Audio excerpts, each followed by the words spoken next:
तो आपकी ग्रेजुएशन अगर कंप्लीट है या आप अपेयरिंग है तो ये वीडियो आपके लिए होगी। और एक एम्स जैसी संस्था में अगर आप काम करना चाहते हैं तो आइए वेलकम करते हैं एक ऐसे ऑफिशियल का जो एम्स में काम कर रहे हैं और उनसे उनका इंट्रोडक्शन लेते हैं। वेलकम है आपके चैनल बिग रोल्स पे।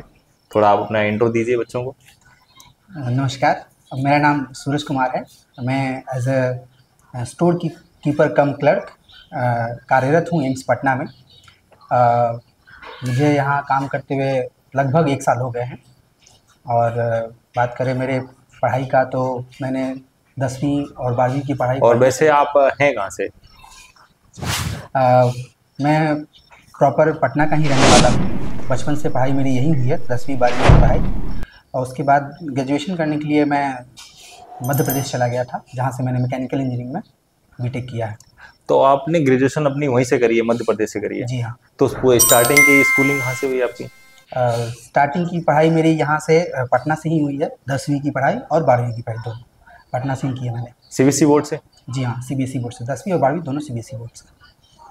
तो आपकी एम्स तक आने तक और एम्स के पहले की जर्नी कैसी रही है, तो उसके बारे में थोड़ा बताइए। मैकेनिकल इंजीनियरिंग कंप्लीट करने के बाद मैं as a site engineer, as a billing engineer और एज अ स्टोर इंजीनियर मैं एक थर्ड पार्टी प्राइवेट संस्थान में काम कर रहा था, जो कि BHEL Bharat heavy electronics limited के लिए कॉन्ट्रैक्ट पे थी। क्या पीसीयू में आता है ये? पीसीयू?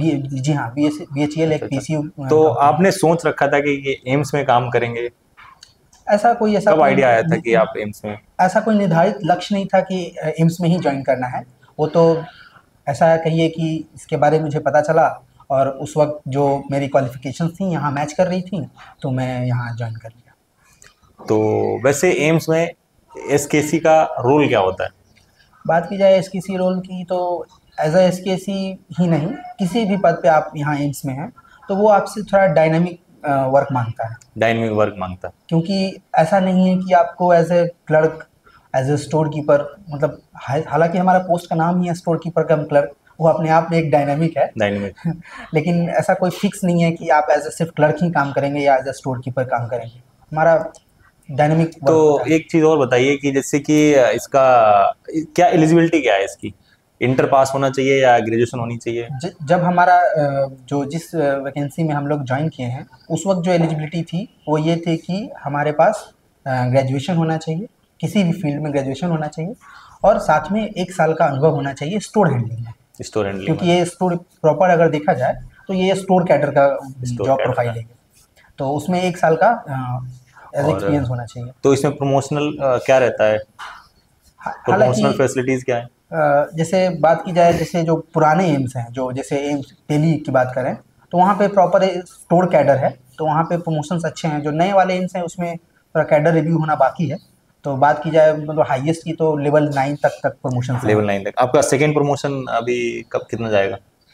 जैसा मैंने बताया कि एम्स दिल्ली में प्रॉपर स्टोर कैडर है। जो नए वाले एम्स है, जैसे एम्स पटना भी नए वाले एम्स में ही आता है, तो यहाँ अभी कैडर होना, रिव्यू होना बाकी है, तो प्रमोशंस में यहाँ थोड़ा समय लगेगा। हाँ, एम्स दिल्ली में लेवल 5 है, फिर फर्दर उनका प्रमोट होकर लेवल 6 वो हो गया। बट फिलहाल के लिए ऐसा है कि वहाँ पे स्टोर कीपर कम क्लर्क का पोस्ट ही खत्म कर दिया गया, क्योंकि वो डिपार्टमेंट ऑफ पर्सनल ट्रेनिंग के OM को कॉन्ट्राडिक्ट कर रहा था। अब कॉन्ट्राडिक्ट से बचने के लिए उन्होंने उस पोस्ट को खत्म कर दिया। बट एम्स पटना में ये चीज़ अभी लागू होने में अभी थोड़ा समय है, जिसकी वजह से कोर्ट में केस लंबित है। तो ये जैसे आपकी एसकेसी जॉब है, तो ये किस टाइप की है? एडमिनिस्ट्रेटिव टाइप की है या मोर लॉजिस्टिक टाइप की है एम्स पटना में? जैसा मैंने बताया कि ये जॉब प्रोफाइल जो है डायनामिक टाइप की है। हो सकता है कि आपसे किसी इवेंट को ऑर्गेनाइज कराने का काम आपको दे दिया जाए, हो सकता है आपको लॉजिस्टिक्स का ही सिर्फ काम दिया जाए। हालांकि जैसे विभाग के ऊपर निर्भर करता है। जैसे अगर पर्टिकुलरली विशेषता मेरा विभाग की बात करो तो मेरा इमरजेंसी मेडिसिन, तो यहाँ पे बाकी विभागों के मामले हम लोग का जो मटेरियल का जो ये इंश्योर करने का जो काम है वो थोड़ा ज़्यादा होता है। चाहे वो कुछ पेपर का ही हो, स्टेशनरी का हो, मेडिसिन का हो, तो वो थोड़ा लॉजिस्टिक्स पार्ट में चला जाता है, तो वो काम भी बराबर। तो ठीक है यहाँ तक। लेकिन अब आप अपना एक टाइपिकल डे बताइए कि कब से आप स्टार्ट करते हैं और शाम के क्या क्या करते हैं आप? एक टाइपिकल डे बताइए आप। टिपिकल डे की बात करें तो हमारी ऑफिस टाइमिंग्स फिलहाल तो 9 से 5 ही होती हैं, जिसमें 1 बजे के आसपास लंच होता है।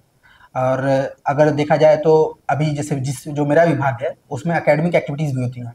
तो एम्स एक एज ए हॉस्पिटल भी है और एज ए कॉलेज भी है। कॉलेज भी है। तो हमें एकेडमिक एक्टिविटीज़ का भी ध्यान देना होता है। तो जो पोस्ट ग्रेजुएट स्टूडेंट्स होते हैं, जो जूनियर रेजिडेंट डॉक्टर जिसे कहते हैं, जो 3 साल के लिए पोस्ट ग्रेजुएशन करते हैं, तो उनके एकेडमिक एक्टिविटीज़ का ध्यान भी एज ए क्लर्क हमें रखना होता है। उनके छुट्टी से लेके उनकी पढ़ाई तक का जो भी चीज़ें, जो भी वर्क रिक्वायर होता है वो हमें ही करना होता है। उसके अलावा एक बार एकेडमिक एक्टिविटीज़ कंप्लीट हो गई एक दिन की, तो फिर हमें एज ए हॉस्पिटल का काम देखना होता है। तो उसमें जो भी स्टॉक के आइटम्स हैं वो सफिशिएंट हों, ये सब चीज़ का हमें इंश्योर करना होता है। उसके अलावा और भी चीज़ें हैं, जैसे मेडिकल बिल्स हो गया, LIC वेरिफिकेशन हो गया, तो वो सब हमारे हिस्से का काम है, तो वो हम लोग करते हैं। तो टिपिकल डे में यही सब काम होता है ऐसा। जैसा कि आपकी ज्वाइनिंग 2023 की होगी? जी नहीं, मैं ज्वाइनिंग 2024 का है। 24 की ज्वाइनिंग है। तो आपने कैसे सुना था कि एम्स ने नोटिफिकेशन वैकेंसीज का रिलीज करा है? क्योंकि इसका सरकारी रिजल्ट पे तो आता नहीं है, तो आपने कैसे सुना था उस टाइम पे? उस वक्त मेरे कुछ जान पहचान के दोस्त हैं, वो एम्स में ऑलरेडी जॉब कर रहे थे। जॉब कर रहे हैं। तो सबसे बड़ी बात, सबसे अच्छी जॉब इनकी है। लेवल 6 की हो, 7, 8 सारी जॉब ये छोड़ देंगे, और हालांकि ये सेलेक्ट भी हो चुके हैं दूसरी जॉब्स में। एम्स के सबसे नज़दीक इनका घर है, एम्स के नज़दीक ही रहते हैं, तो सबसे मस्त जॉब इनकी है। तो ठीक है, हम कहाँ पे थे वो कंटिन्यू करते हैं। तो जैसे क्या है कि मेरे कुछ जान पहचान के दोस्त थे, एम्स में ऑलरेडी वो वर्क कर रहे थे। तो वैकेंसी आई तो उन्होंने बताया कि आप ट्राई करके देखिए। और इत्तेफाक से कहिए कि मैं जिस कंपनी में कार्यरत था वहाँ पे स्टोर हैंडलिंग का काम करता था। तो मैंने एज इन वहाँ के HR से बोला कि एज इन मैं यहाँ पे एक वैकेंसी आई है। तो उन्होंने ऐसा एक्सपीरियंस लेटर बना के दिया जो कि यहाँ पे ज्वाइनिंग के लिए मस्त थी। तो उसके आधार पे मैंने रिटन एग्ज़ाम निकाला। तो रिटन एग्ज़ाम के बाद फिर वो सब कुछ वेरिफिकेशन हुआ, उसके बाद यहाँ पे मैं ज्वाइन किया। अब तो खैर आसान हो गया है, क्योंकि जो जब से CRE आया है, कॉमन रिक्रूटमेंट एग्ज़ाम, तो सरकारी रिजल्ट पे भी आ जाता है, और कंपटीशन का जो लेवल है वो नेशनल लेवल का हो गया, राष्ट्रीय स्तर का हो गया। लेकिन मतलब पहले से एज कम्पेयर टू अभी के टाइम पे थोड़ा कंपटीशन बढ़ गया है। जी हाँ, कहने का मतलब राष्ट्रीय स्तर का होने का मतलब है कंपटीशन बढ़ गया है। लेकिन आप हार मत मानिए, ये थोड़ा आपको बताएंगे कि इन्होंने कैसे क्या बुक्स हेल्प करा इनको अचीवमेंट करने में, थोड़ा वो बताइए। क्या आप यही सोच के पढ़ाई कर रहे थे कि आप SKC बनेंगे, या कुछ अन्य जॉब्स का भी तैयारी? बात करूं मैं अपने इस एग्ज़ाम की, इस पोस्ट की तैयारी के लिए, तो मैंने ऐसा कोई स्पेसिफिक तैयारी नहीं की। हम लोग मैकेनिकल इंजीनियरिंग में एक proper inventory management, store management करके एक सब्जेक्ट होता है। हम लोग के इंजीनियरिंग में 40 सब्जेक्ट होते हैं, उसमें से 1-2 सब्जेक्ट ये भी होते हैं। उसके अलावा जब मैं वहाँ जॉब कर रहा था तो वहाँ पे स्टोर हैंडलिंग का काम कर रहा था। तो कुछ चीज़ें, जनरल चीज़ें, जैसे GFR हो गया, जनरल फाइनेंशियल रूल्स हो गया, टेंडर मैनेजमेंट हो गया, ये सब काम मैं ऑलरेडी वहाँ कर रहा था, तो मेरे लिए थोड़ा सा आसान था। अच्छा, तो बात करें सिलेबस की, तो क्या सिलेबस इसका था? सिलेबस में अगर बात की जाए तो जो बेसिक कंप्यूटर नॉलेज है, स्पेशली MS एक्सेल और MS वर्ड, उससे क्वेश्चंस आए थे। उसके अलावा जो मैंने बताया, टेंडर मैनेजमेंट और ये साइट मैनेजमेंट, स्टोर हैंडलिंग का स्पेशल ध्यान देना होता है, क्योंकि वो एक कोर सब्जेक्ट है। यहाँ पे मेरा जो एग्ज़ाम हुआ था वो 200 मार्क्स का था। अभी के हिसाब से थोड़ा चेंज हो गया है। हाँ, पैटर्न चेंज हुआ है, अभी तो पैटर्न चेंज हुआ है। जैसे स्टोर हैंडलिंग का अलग से सेपरेट एक सेक्शन ही है। तो बात करें तो क्वेश्चन पैटर्न की, सिलेबस की, अभी के CRE जो करंटली CRE चल रहे हैं, करंट CRE की बात करें तो जो उसके मेनली देखा जाए तो 2 पार्ट हैं। एक में आपको एज ए जनरल कंपटीशन, जो आप SSC में या जो रेलवेज की तैयारी करते हैं, वो वहाँ से वो ओवरलैप करता है। आपको रीजनिंग के क्वेश्चंस, आपके इंग्लिश के क्वेश्चंस, आपके एप्टीट्यूड के क्वेश्चन वो सेम है। अगर आप SSC और रेलवे की भी तैयारी कर चुके हैं तो आपके लिए बहुत इजी होगा एग्जाम क्रैक करना है। तुलनात्मक रूप से देखें तो इजी होगा, क्योंकि कुछ पोर्शन, ऑलमोस्ट 50% पोर्शन ओवरलैप करते हैं। क्या हॉस्पिटल मैनेजमेंट जो कोर्स कर रखा है, या कुछ मटेरियलिस्टिक मैनेजमेंट टाइप के जो कोर्स, मटेरियल मैनेजमेंट, हाँ, तो वो यहाँ पे एलिजिबल है कि नहीं? जो मटेरियल मैनेजमेंट कर रखे हैं वो तो स्टोर कीपर के लिए एलिजिबल है। मैं जिस पोस्ट पे कार्यरत हूँ वो स्टोर कीपर कम क्लर्क का है। वो उसमें थोड़ा सा एक क्या डिफरेंस क्या है स्टोर SKC और SK में? तो जैसे अभी मैंने बोला कि स्टोर कैडर का रिव्यू बाकी है, तो अभी एम्स पटना में स्टोर कैडर का 2 ही पोस्ट है। एक है स्टोर कीपर कम क्लर्क, और यहाँ से प्रमोट होके स्टोर कीपर। ये सीधा लेवल 2 से लेवल 6। बाकी अगर स्टोर कैडर की बात की जाए तो उसमें प्रॉपर ढेर सारे पोस्ट हैं, उसमें प्रॉपर प्रमोशंस के स्कोप हैं, including increment and post promotions दोनों। तो यहाँ पे जो स्टोर कैडर की बात की जाए तो डिफरेंस आपको आएगा कि अगर आप स्टोर कीपर हो जाते हैं तो प्रॉपर आपको लॉजिस्टिक्स के विभाग में आप चले जाएंगे। स्टोर कीपर कम क्लर्क में आपको क्लरिकल वर्क थोड़ा ज़्यादा होता है। ये मेजर डिफरेंस है स्टोर कीपर और स्टोर कीपर कम क्लर्क। अच्छा, तो JA जूनियर एडमिनिस्ट्रेटिव जो असिस्टेंट होता है और SKC, इन दोनों में क्या अंतर रहता है? दोनों ओवरलैपिंग होती है वर्क में या थोड़ा अलग दिया जाता है? देखिए, जो JAA है जूनियर एडमिनिस्ट्रेटिव असिस्टेंट और जो स्टोर कीपर कम क्लर्क है, तो जो JAA का जो है ना स्पेसिफिकली वो एज अ क्लरिकल काम के लिए, एज इन ऑफिस के वर्क के लिए, ऑफिस वर्क। बट जो स्टोर कीपर कम क्लर्क है वो थोड़ा ज्यादा डायनेमिक है, उसको स्टोर का भी हैंडल करना होता है, एज इन उसको ऑफिस का भी काम देखना है एज अ क्लर्क और एज ए स्टोर का। सेंट्रल स्टोर और ड्रग स्टोर जो वहाँ पे होते हैं, तो वहाँ पे आपका रोल होता है? सेंट्रल स्टोर में स्टोर कीपर्स होते हैं, वो वहाँ पे कार्यरत हैं। और जो ड्रग स्टोर है वो थोड़ा सा डिफरेंट है, उसमें थोड़ा आपको एज ए मेडिकल बैकग्राउंड से आपको स्टोर हैंडलिंग, फार्मेसी टाइप। जी हाँ, फार्मेसी टाइप आपको as a medical store handling का आपको एक्सपीरियंस होना चाहिए। हम लोग एज ए मेडिकल से उतना जुड़े नहीं है, फिर भी हम लोग का ऐसा कोई इशू नहीं है, हम लोग काम कर सकते हैं। अच्छा, तो आपका इसमें कोई फॉर्मल ट्रेनिंग थी ऐसा ज्वाइनिंग के टाइम दी गई हो आपको? हमारे सीनियर्स, जो हमारे ही पोस्ट के हमारे सीनियर्स हैं, वो तो कहते हैं कि उन्हें ट्रेनिंग मिला था, बट हमें एज ए काम करते करते ही हमें सीखने को मिला। और मेरी खुशकिस्मती कही है कि जिस डिपार्टमेंट में मैं था वहाँ ऑलरेडी एक और SKC थे, तो वो 2 साल से कार्य थे, ऑलमोस्ट 2.5 साल से। तो अभी भी वो वहीं पे है क्या? जी हाँ, अभी भी वही है। अभी वो मेरे काइंड ऑफ हम लोग सेम पोस्ट पे हैं, बट वो हमारे सीनियर हैं। देखो, सीनियरिटी चलती है। अगर आप एक दिन भी गवर्नमेंट जॉब में पहले ज्वाइनिंग करा है तो आप सीनियर ही कहलाएंगे। ये चीज आपको भी मेंटेन करनी पड़ेगी। ये आप ही के सीनियर ही होंगे अगर आप इनकी पोस्ट पे आ रहे हैं। देखिए, कहीं भी जॉब आप करते हैं, आपके जो साथ में काम करने वाले हैं, अगर आपके सीनियर हैं तो वो आपको सिखाएंगे, तो आपको उनसे बना के रखना है। अगर आप उनसे इस बातों को ईगो पे ले लेंगे कि सीनियरिटी फॉलो करता है, ऐसा करता है, तो वो आप अपना नुकसान कराएंगे। इनको एज ए सीनियर मानिए, उनसे सीखिए, सीखने का मौका मिलेगा आपको।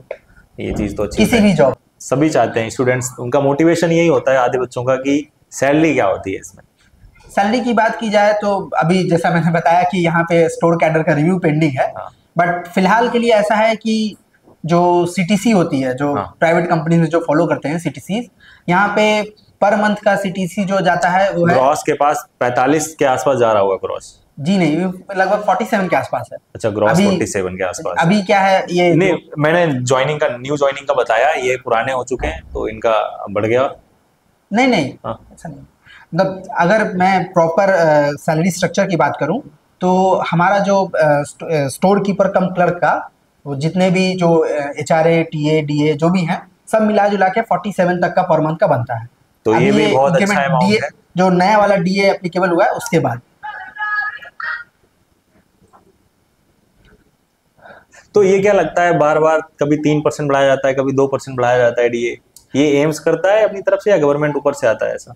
देखिए, DA 3% होगा, 2% होगा या 5% होगा, ये सरकार तय करती है मुद्रास्फीति के अनुसार। मेरे जो नाना है वो भी एक बिहार सरकार के कर्मचारी रह चुके हैं। उनका कहना था कि उनके समय में 5% तक बढ़ता था, और अभी इस बार देखिए 2% बढ़ा है, तो वो सरकार तय करती है। अच्छा, वो कुछ उनका क्राइटेरिया होता होगा इकोनॉमी बेसिस पे, उसके बारे में तो किसी सेपरेट वीडियो में बात करेंगे। अभी अपनी सैलरी पे आते हैं। तो ये भी बहुत अच्छी सैलरी है अगर आप स्टार्ट करना चाहते हैं, जस्ट ग्रेजुएशन कंप्लीट किया है। और सबसे बड़ी बात है इसमें प्रमोशनल कैडर बहुत अच्छा है, तो आपका ग्रोथ बहुत अच्छा होगा और अच्छे से आप कर सकते हैं। सैलरी 47,000 रुपए आपका ग्रॉस है स्टार्टिंग में, और हर साल 3 बार सैलरी बढ़ती है। 2 बार DA बढ़ता है 6 मंथ में, और 1 बार बेसिक पे आपका बढ़ेगा। ऐसा ही है ना जी? हाँ, तो आप तैयारी करिए, मोटिवेशन लीजिए। इन चीज़ों का थोड़ा मोटिवेशन कोई ना कोई चाहिए होता है, एक एलिमेंट जिससे हमें फोर्स करे कि हम मोटिवेशन बराबर कंटिन्यू अपनी स्टडी कर सकें। तो बताइए, आपने कंसिस्टेंसी बराबर बनाए रखी थी क्या? क्योंकि मैं प्राइवेट कंपनी में काम करता था, तो पढ़ाई करने का आपको मौका मिलता था, या आप पुराने टॉपर थे इसलिए आपकी जॉब लगी? ऐसा पुराना टॉपर कहना था ये तो उचित नहीं होगा यहाँ ऐसा कहना, क्योंकि यहाँ जो जिस तरीके के सवाल पूछे गए थे वो आप कह सकते थे कि जो व्यक्ति प्रैक्टिकली काम कर रहा है वो बेहतर तरीके से कर सकता है।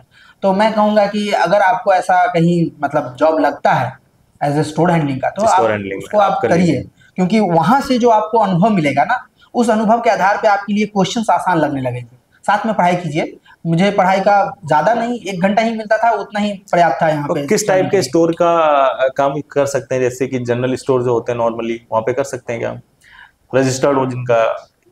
देखिए, अगर बात की जाए एम्स में जो अनुभव चाहिए होता है, तो आपको रजिस्टर्ड ही चाहिए, क्योंकि उसका प्रॉपर बैकग्राउंड वेरिफिकेशन होता है। मतलब रजिस्टर्ड होना चाहिए, जैसे कि जी हाँ। जीएसटी रजिस्टर्ड होना चाहिए, ऐसा कुछ?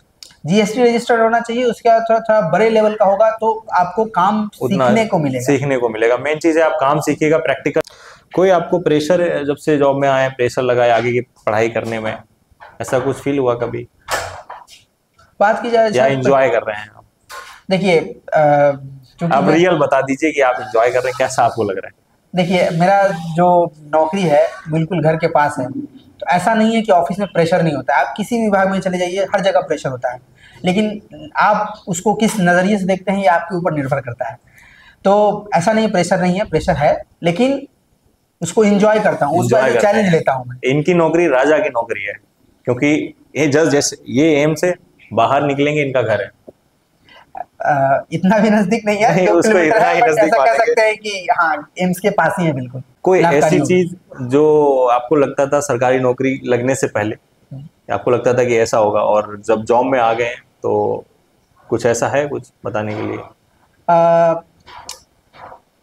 मेरे ही सर्कल के कुछ दोस्त हैं, वो कहते हैं कि सरकारी नौकरी लगना मतलब भगवान से भेंट होना आज के समय में। आज के समय में तो मैं तो भगवान से मिल लिया हूँ, तो और अगली बार आप भगवान से मिलेंगे। और मैं ये कह सकता हूँ कि भगवान जो हैं, हम जैसे, आप जैसे नॉर्मल व्यक्ति हैं, ऐसा कोई बहुत बड़ा हुआ नहीं है। मेरे सपने थोड़े अलग हैं। हो सकता है कि मैं अपने रिटायरमेंट से पहले रिटायरमेंट लूँ, ताकि मैं एक दूर किसी गांव में अपना एक शांति जीवन व्यतीत कर सकूँ, क्योंकि शहर की भागदौड़ मुझे पसंद नहीं आती है। तो आप कब तक जॉब करेंगे, 10-20 साल, या रिटायरमेंट तक करेंगे, उससे पहले आप?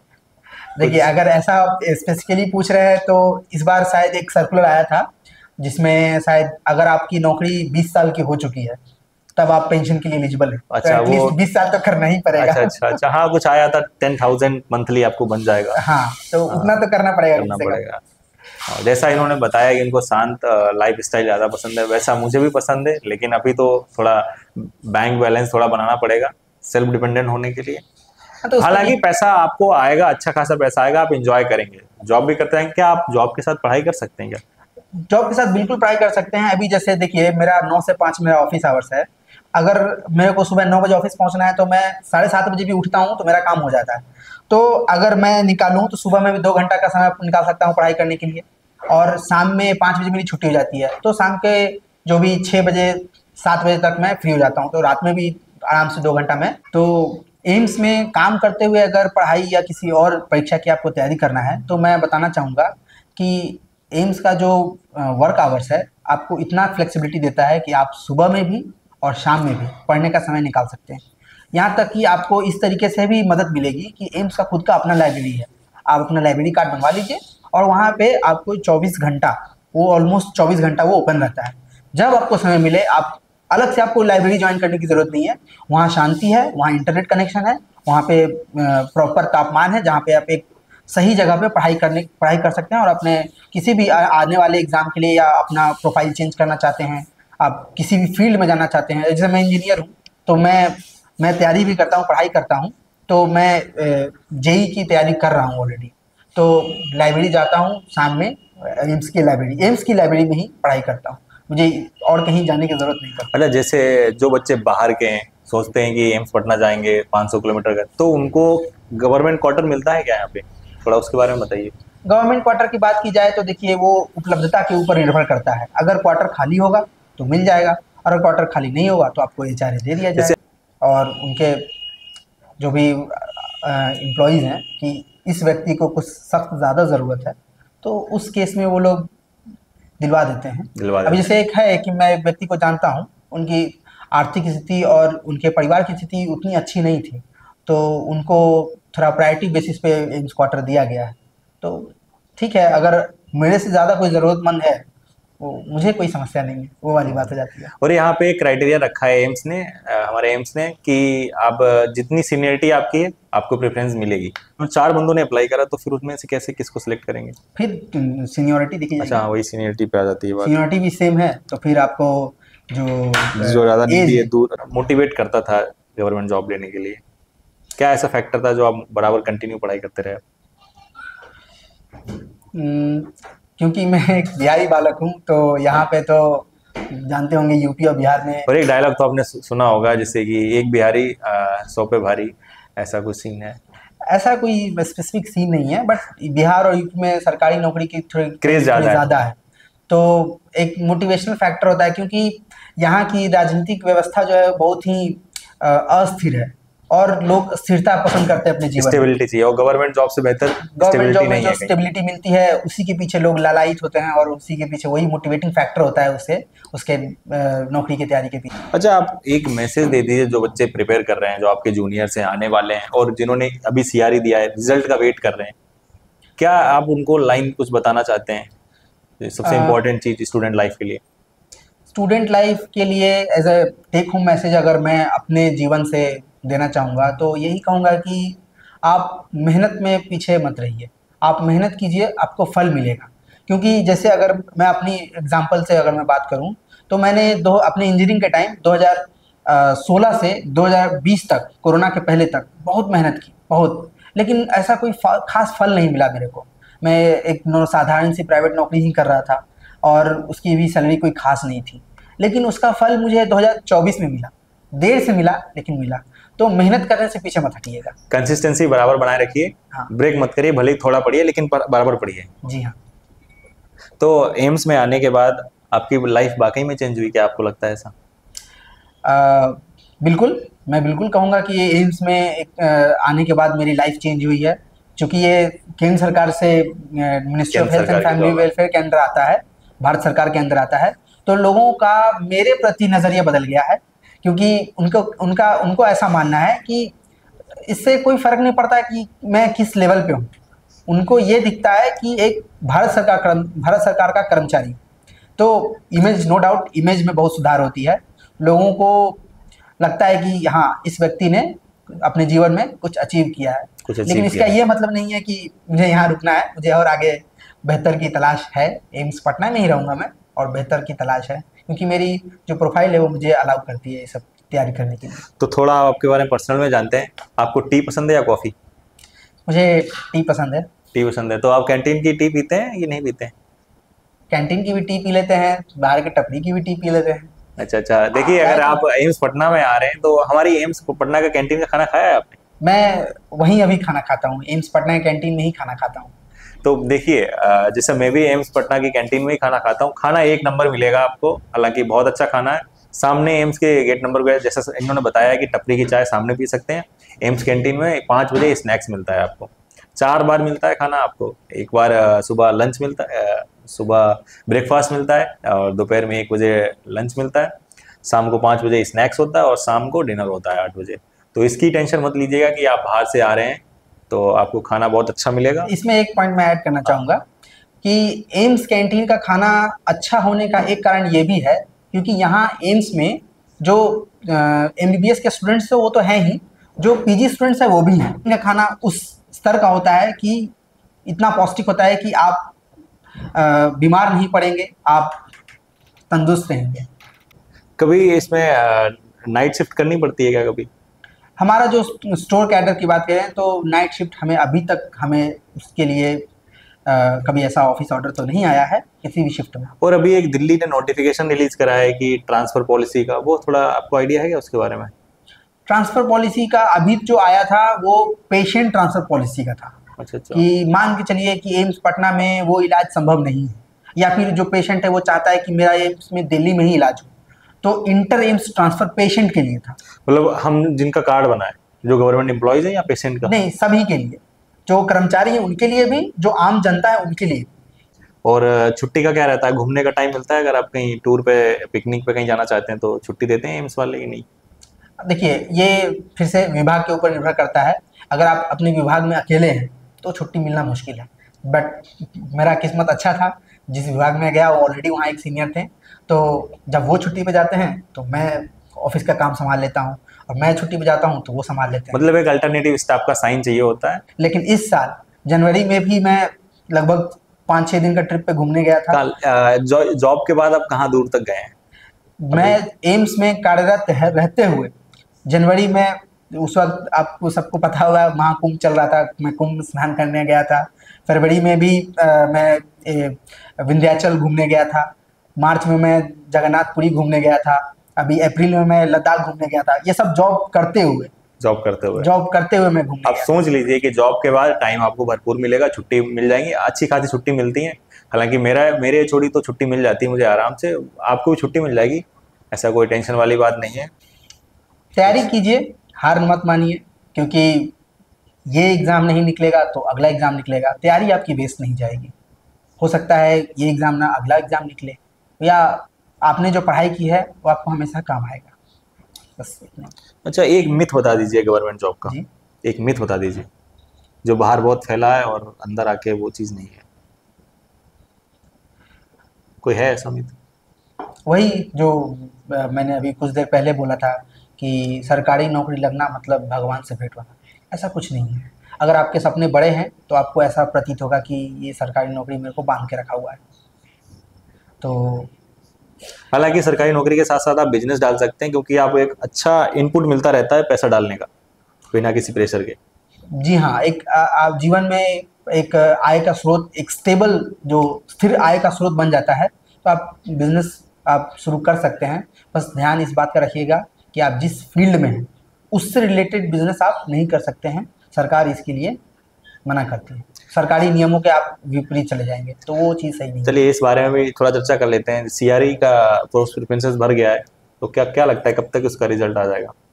सीआरई का रिजल्ट जल्द ही आने वाला है। अभी तो आपको पता ही होगा कि इलेक्शंस हैं बहुत सारे राज्यों में, तो इलेक्शंस को ध्यान में रखते हुए सरकार बिल्कुल चाहेगी कि जल्द से जल्द जो भी रिजल्ट्स हैं वो और अनाउंस। तैयारी करिए, नेक्स्ट सीआरई लास्ट दिसंबर तक आपको मिल जाएगा नोटिफिकेशन, और तैयारी करते रहिए। और आइए, आपको आपके सीनियर से मिलाएंगे और साथ में कॉफ़ी पियेंगे बैठ के, ठीक है? अब इनको अलविदा दीजिए। थोड़ा बिग रोल्स के बारे में थोड़ा बता दीजिए कि सब्सक्राइब कर लें, और थोड़ा सब्सक्राइब कीजिए बिग रोल्स चैनल को। यहाँ आपको पार्टिकुलरली देखा जाए तो एम्स के में ज्वाइन करने के लिए टिप्स और मोटिवेशन मिलते हैं। मिलते रहेंगे, बड़ी बात है। ठीक है फिर, ठीक है, बहुत बहुत शुक्रिया।